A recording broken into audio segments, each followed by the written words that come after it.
अचौब अचौब खुलिंग कया अमा याउसल्लक बिजनेस सिदा मसिना मरम ओरगनी अदुबु अम्पियाना खुलिंग कया अमु ओरगसु मदु थेंगनरगे हाइना अखोय सिबनाबा खंगदना अखोय चंगसलाबनी मदु अखोयना हंदकिसिदि अखोय सोयदना मखोंग यौना चंगब ngangmani हाइबगी अम्पियागी थाजबदु अखोय लैये अंजुमल अमदे जमयतुल उलमा अम्पिया एंटी ड्रग यूनिट का खुसमनरगा जुलाई की डेट 1 दगी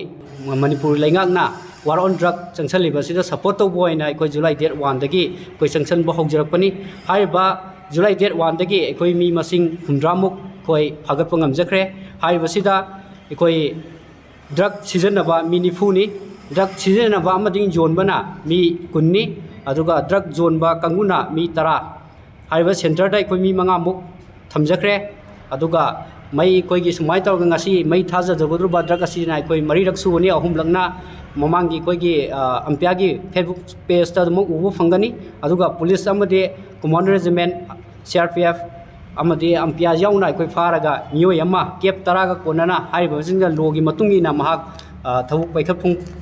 पैखतफम थोकपा अखोय लोगी मतुंगिना पैखतसखरे हाइबसी अखोय अम्पिया असि ममांग सही की डिसेंबर 30 दगी हौदोकचबनी हाइबा हौदोकचबा असि एजुकेशन अमदि स्पोर्टा मियंग थमगा अखोयना हौदोकचखिबने अदुबो अखोयना हाइबा मफमदु चंगसलुबा मतमदा महिरोय अमदि नहासिंगसि ड्रग अनमना इंखलिबा हयेंगी जुम्बिरेन ओइगद्रुबा अंगांसिंग असि ड्रग लोइना चरमबना मरम ओइरकांदा अखोयगी वाल ऑन ड्रग असि सपोर्ट तौब होइना अखोय जुलाई की डेट 1 दगी चंगसलागा सुमाइन तौर अखोय खोंगन चंगसनबनी हाइबा असिदा मणिपुरदा लैबिरिबा इसिलिनाव क्लब मरापाइबी CSO हाइबा मैम सिंगसिना अम्पियाना संचलिबा पोसक असिदा सपोर्ट तौबियो हाइबा मियोय 100 से अखोय मिथै पंगन खक्तनते मणिपुरदा खुंदामिनरिबा फुरुप खुदिमक अनमना यावी खोगी मोइरांग कोक्ता असिदा लेमिनरिबा जुमथंगना लेमिनरिबा खुनसिदिंगे अनमना खोय संचला कांदा हाइबा मफम असि खोगी सेंटर ओइबनी ना अखोयना खंजरकान मैम सिंग अखोयना अचत ओ ता check तौरकांदा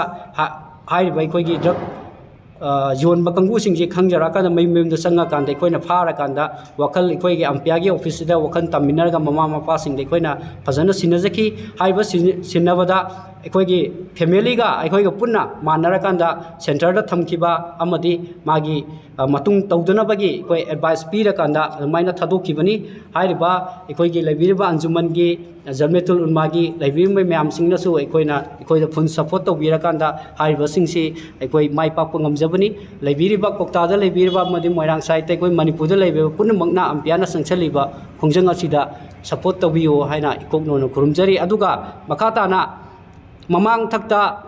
association kyama drug ki khongjang da sangchalaga mayai da patpat tatliba sina maram kari maram bina ni koina thikjekta maram da nakan da gi site gi sakhang daba amade lainga ki kai da gi pressure kyama la pa da gi mukoi asi tattana mayai da mok loisan ki haiba sing asi अखोगी अम्पियागे anti drug unit ना पुनमक थेंगनरगे हाइना अखोय पुनमक थोगाबनी मसिदा लैरिबा लैंगाकनसो अखोयदा support तौबिरगा असुमलबा